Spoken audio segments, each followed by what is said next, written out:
Hi dear student, पिछली बार हमने variation in g due to latitude देखा है। मीन्स ये जो इफेक्ट होता है डियर स्टूडेंट, उससे हमने क्या कंक्लूजन निकाला है, that is the value of acceleration due to gravity at the equator decreases due to effect of the rotation of the earth. यानी ये किससे रिलेटेड था, रोटेशन ऑफ द अर्थ का इफेक्ट है डियर स्टूडेंट। ओके, तो वैसे ही जो acceleration due to gravity होती है इक्वेटर की, वो acceleration due to gravity is also decreases due to the effect of shape of the earth. Effect of shape of the earth. तो हमने ये जो फॉर्मूला जो निकाला है डियर स्टूडेंट, ये हमारा फॉर्मूला था, that is M G dash that is equal to M G M R omega square cos square theta. तो यही फॉर्मूला हम वेट के इसमें भी लिख सकते हैं dear student, that is W dash W minus M R omega square cos square theta. क्योंकि वेट का जो फॉर्मूला होता है वो फॉर्मूला क्या होता है, W equal to M G, W equal to M G, weight of the object. So इससे हम यही कंक्लूजन निकाल सकते हैं, acceleration due to gravity decrease होता है तो weight of the object is also decreases at the equator, at the equator. Okay, तो शेप ऑफ द अर्थ का acceleration due to gravity, equator की ग्रेविटी पे क्या इफेक्ट होगा, ये भी हम आज आपको समझाएंगे डियर स्टूडेंट। तो effect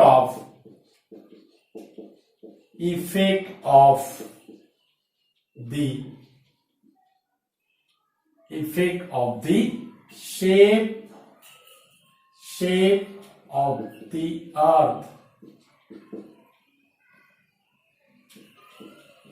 effect of the shape of the earth. Okay, हम क्या अज्यूम करते हैं dear student, the earth is acts as a uniform sphere, but actually earth क्या है, earth is acts as a ellipsoid.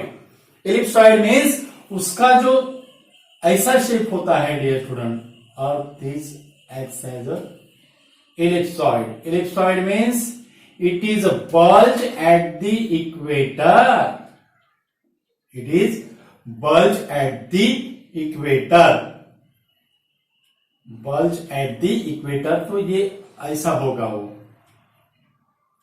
ये क्या होगा, ये ऐसा होगा, it is a bulge at the equator। Okay, तो ये हो गया अर्थ का सेंटर, ये हो गया इक्वेटर की रेडियस आर से डिनोट करते हैं, और ये रेडियस आरपी की हो गई पोल से, ये होगा इक्वेटर ई, और ये होगा पोल्स, ये क्या होगा, पोल्स। अब ये जो डाटा कैलकुलेशन है रेडियस ऑफ द इक्वेटर और रेडियस ऑफ द पोल्स, वो क्या है, आर की वैल्यू कितना होती है, radius of the equator that is 6378 kilometre, 6378 kilometre. और वही पोल की जो रेडियस जो होती है that is RP, that is the 6356 kilometre. कितना होता है, 6356 किलोमीटर। यानी ये जो आर ई है, this R E is less than RP, R E is R E is greater than RP. क्या होगा, R E is greater than RP. R E is greater than RP means nearly about two 21 kilometre का difference होता है dear student, दोनों radius में, RP और R E के इसमें, क्योंकि due to the shape of the earth. मानो पोलर रेडियस उसकी क्या है, कम है, किससे, इक्वेटर से, रेडियस से, इक्वेटर की रेडियस से। अब एक्सेलरेशन ड्यू टू ग्रेविटी का ये जनरल फॉर्मूला है, G M upon R square, G M upon R square. G यानी ग्रेविटेशनल कांस्टेंट, एम यानी मास, ये कांस्टेंट है, ये क्या है, कांस्टेंट है। तो हमने अगर यहां पे जी अगर लिया, जी अगर लिया तो हमें क्या मिलेगा, G M upon R square देखेंगे। ओके, आर स्क्वायर हम लिखेंगे, और जीपी अगर लिया, जीपी GM अपॉन RP का स्क्वायर लेंगे, क्या होगा? GM अपॉन RP का स्क्वायर। ओके, अब ये होगा हमारा फर्स्ट इक्वेशन, ये होगा हमारा सेकंड इक्वेशन, यानी G यानी acceleration due to gravity at the equator, E for equator है, और GP यानी acceleration due to gravity at the poles, acceleration due to gravity at the poles. Okay, अब ये दोनों का रेशियो अगर लिया हमने, 1 और 2 का अगर हमने रेशियो अगर लिया, तो हमें क्या मिलेगा? That is GE by GP, suffix है dear student P, GE by GP, GE by GP, GE by GP that is equal to RP square by RE square. दोनों का अगर हमने रेशियो अगर लिया है, GM अपॉन R स्क्वायर होगा हमारा, GM upon RE square into RP square numerator में जाएगा, GM डिनोमिनेटर में आएगा, कैंसल कैंसल, यानी RP square upon RE square मिल रहा है। क्या मिल रहा है? RP square upon RE square मिल रहा है, RP square upon RE square. तो GE और GP में क्या रिलेशन होगा? लेकिन RE is greater then RP है, RE is greater then RP है, means RP is less then RE होगा। यहां पे हमने आपको समझाया है RP is greater then RE is greater then RP है, तो RP इज लेस देन क्या होगा? RE होगा।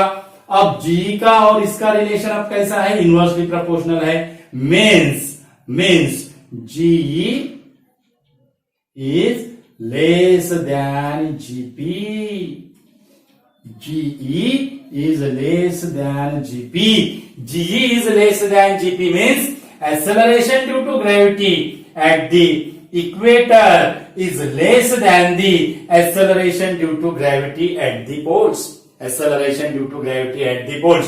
और उसकी अगर वैल्यू अगर हमने कैलकुलेट अगर की, ये वैल्यू में G की वैल्यू, M की वैल्यू और RE की वैल्यू अगर सब्स्टिट्यूट अगर की, तो G की जो वैल्यू हमें मिलती है, G की जो वैल्यू हमें मिलती है वो होती है दैट इज 9.7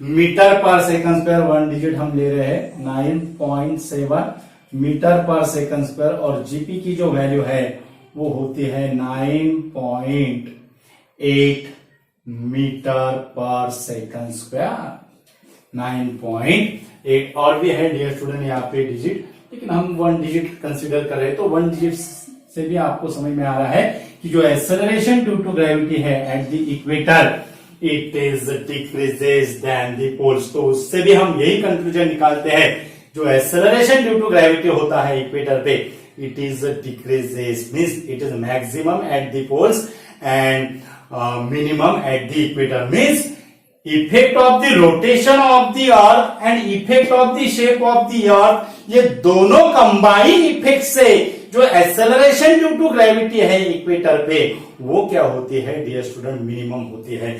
तो इंपॉर्टेंट ऐसा वीडियो है डियर स्टूडेंट, वीडियो जो है वो ज्यादा से ज्यादा स्टूडेंट को शेयर कीजिए, और हमारे चैनल पे अगर नया अगर यूजर है तो हमारा चैनल सब्सक्राइब कीजिए। हमारे चैनल का जो नाम है, हमारे चैनल का जो नाम है, नाम तो आप जानते हो डियर स्टूडेंट, हमारे चैनल का नाम इक्विनॉक्स फिजिक्स है, जहां पे हम आपको हर कंसेप्ट समझाते हैं। हम वीडियो के डिस्क्रिप्शन में हमारे जो प्रीवियस जो वीडियोस होते हैं उसकी लिंक देते हैं डियर स्टूडेंट, तो वहां वीडियो का डिस्क्रिप्शन चेक करके आप देख सकते हो डियर स्टूडेंट, और इसमें क्या क्या कवर किया है वो भी हम डिस्क्रिप्शन में लिखते हैं डियर स्टूडेंट। तो हमारा चैनल सब्सक्राइब कीजिए, हमारे प्लेलिस्ट को आप विजिट कीजिए और आपके फ्रेंड्स को भी शेयर कीजिए। Thank you so much.